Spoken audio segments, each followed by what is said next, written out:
الحمد لله رب العالمين والصلاة والسلام على رسوله الكريم وعلى آله وصحبه أجمعين وأشهد أن لا إله إلا الله وأشهد أن محمدا عبده ورسوله. أعوذ بالله من الشيطان الرجيم من همزه ونفخه ونفثه. إن الذين يشترون بأهد الله وأيمانهم ثمنا قليلا أولئك لا خلاق لهم في الآخرة ولا يكلمهم الله ولا ينظر إليهم يوم القيامة ولا يزكيهم ولهم عذاب أليم. سورہ آل عمران آیت نمبر 77 کی میں نے تلاوت کی ہے. اس میں اللہ نے فرمایا، بے شک جو لوگ اللہ کے عہد اور اپنی قسموں کو تھوڑی قیمت پر بیچ ڈالتے ہیں، ان الذین یشترون بعہد اللہ، جو اللہ کے عہد کو بیچ ڈالتے ہیں. اللہ کے عہد سے مراد کتاب اور شریعت ہے، اس لیے کہ کتاب اور شریعت کی حیثیت اللہ اور بندوں کے درمیان معاہدے کی ہوتی ہے. مفسرین نے کہا، یہاں اللہ کے عہد سے ایک خاص عہد کی طرف اشارہ کیا گیا ہے. اللہ کا یہودیوں سے عہد یہ تھا کہ وہ خاتم النبیین محمد صلی اللہ علیہ وسلم کی نبوت پر ایمان لائے، آپ کی رسالت پر ایمان لائے. تورات میں خاتم النبیین محمد صلی اللہ علیہ وسلم کے بے شمار اوصاف بیان کیے گئے تھے. انہوں نے اللہ کے اس عہد کو چھپا دیا بلکہ بدل دیا، اور لوگوں میں یہ تصور دینے کی کوشش کی کہ تورات میں نبی آخر الزمان کے جو اوصاف بیان ہوئے ہیں وہ محمد صلی اللہ علیہ وسلم پر چسپاں نہیں ہوتے ہیں. اس طرح انہوں نے اپنی قیادت اور سیادت کو باقی رکھنے کی کوشش کی. یا اللہ کے عہد کو بیچنے کا ایک مطلب یہ بھی ہو سکتا ہے کہ لوگوں کی خواہشات کے مطابق فتویٰ دینے کے لیے کتاب الہی میں تحریف کر دیتے تھے، تورات کے احکام میں تحریف کر دیتے تھے. وہ ایمانہم ثمنا قلیلا، اور اپنی قسموں کو بیچ دیتے تھے. یہودی ایک ایسی قوم ہے، بلکہ یہ مرض صرف یہودیوں میں نہیں ہے، تقریباً تمام انسانوں میں یہ مرض پایا جاتا ہے. اس لیے اللہ نے اس آیت کریمہ میں نام لے کر یہودیوں کا تذکرہ نہیں کیا ہے، گرچہ ان کے سیاق میں آیت نازل ہوئی ہے. اپنی قسموں کو تھوڑی قیمت پر بیچ ڈالتے ہیں، مال کے لیے جھوٹی قسمیں کھاتے ہیں. مال کے لیے جھوٹی قسمیں کھانا، اس کی بنیادی طور پر دو صورتیں ہو سکتی ہیں. پہلی صورت یہ ہے کہ کسی کا مال ہڑپ کرنے کے لیے جھوٹی قسمیں کھائی جائیں. اشعث بن قیس رضی اللہ تعالیٰ عنہ فرماتے ہیں، یہ آیت میرے حق میں اتری. میرے چچا زاد بھائی کی زمین میں میرا ایک کنواں تھا، اس نے میرے حق کا انکار کر دیا، اس کنویں کا انکار کر دیا. چنانچہ معاملہ نبی کریم صلی اللہ علیہ وسلم کی خدمت میں پہنچا. آپ نے مجھ سے کہا کہ اے اشعث، گواہ لاؤ ورنہ تمہارے چچا زاد بھائی سے قسم لی جائے گی. سنن نبی داؤد میں اس بات کا ذکر ہے کہ ان کا اور یہودی کا ایک زمین کو لے کر کے جھگڑا ہو گیا تھا. یہاں ان کے چچا زاد بھائی کا بخاری اور مسلم کی روایت میں غالباً چچا زاد بھائی کا ذکر ہے. تو آپ صلی اللہ علیہ وسلم نے فرمایا، گواہ لاؤ ورنہ ان سے قسم لی جائے گی.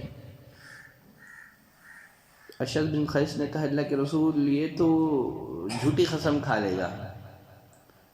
نبی کریم صلی اللہ علیہ وسلم نے فرمایا، جو شخص کسی کا مال ہڑپنے کی نیت سے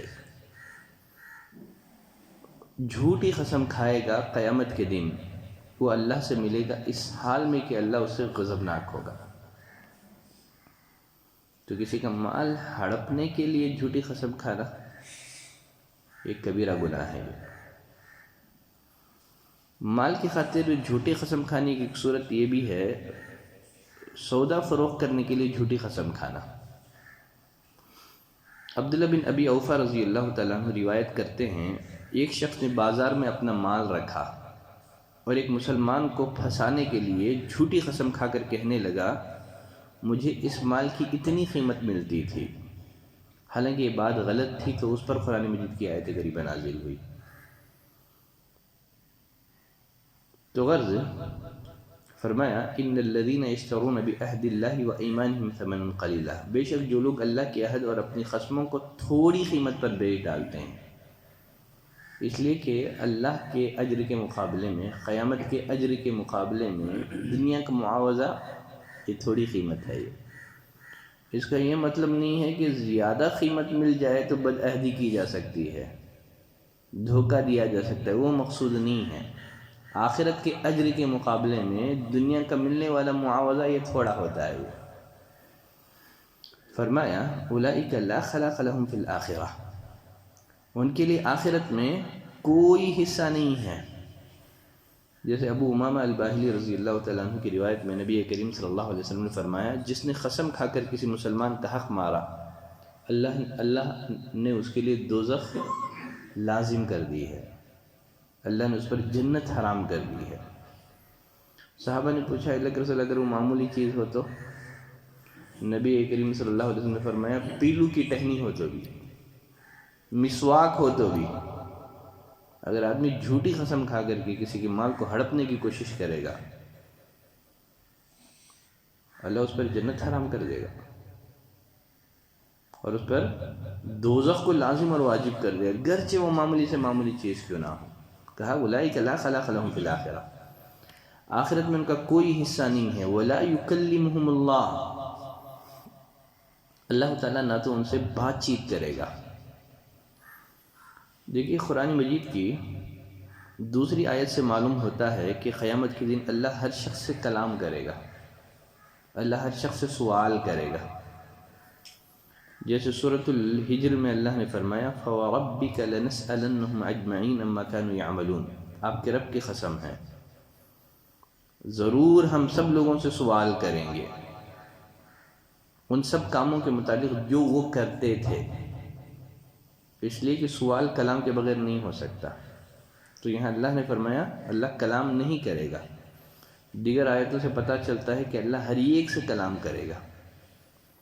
پھر اس آیت کا مطلب کیا ہے؟ مفسرین نے کہا کہ اللہ مجرموں سے خوشی سے کلام نہیں کرے گا، یا ایسا کلام نہیں کرے گا جس سے ان کو خوشی ہو۔ یہاں مطلق کلام کی نفی نہیں ہے، ایسا کلام جس سے ان کو خوشی ہو، ناراضگی والی گفتگو ہوگی ان سے۔ یا مفسرین نے کہا کہ اللہ اپنے مومنین بندوں سے، متقین بندوں سے براہ راست گفتگو کرے گا، بالمشافہہ ان سے گفتگو کرے گا۔ بقیہ جو مجرمین ہیں، جو فاسقین ہیں، ان سے فرشتوں کے واسطے سے گفتگو کرے گا، اللہ بالمشافہہ ان سے گفتگو نہیں کرے گا۔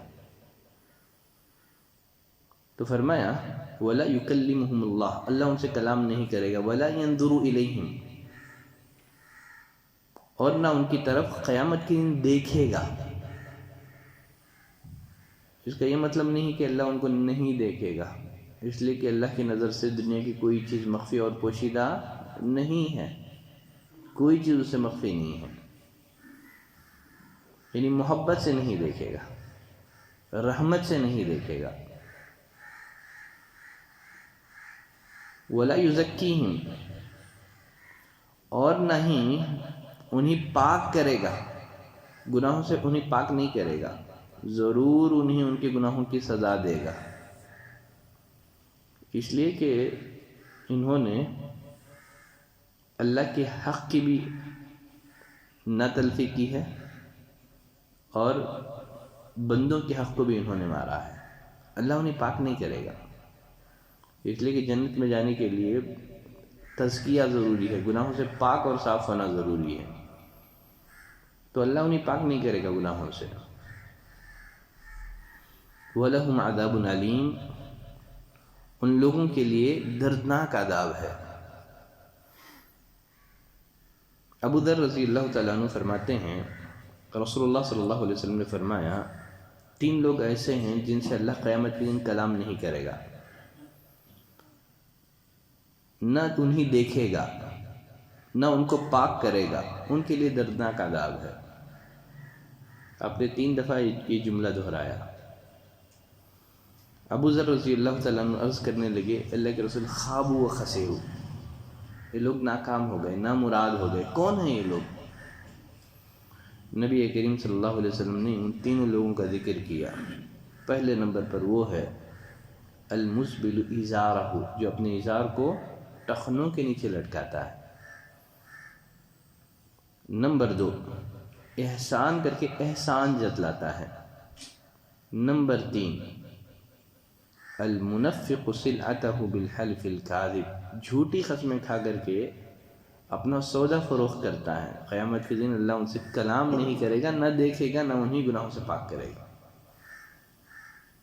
دیکھیے قرآن مجید میں اس طرح کا اسلوب آپ کو عموماً دیگر گناہوں کے لیے نہیں ملے گا کہ اللہ کلام نہیں کرے گا، اللہ نہیں دیکھے گا، اللہ ان کا تزکیہ نہیں کرے گا۔ مخصوص گناہ ہے جس کے لیے یہ اسلوب قرآن مجید میں استعمال کیا گیا ہے۔ تو غرض آج کے لیے یہ ایک آیت کریمہ کافی ہے۔ سبحانک اللہم و بحمدک، اشہد ان لا الہ الا انت، استغفرک و اتوب الیک۔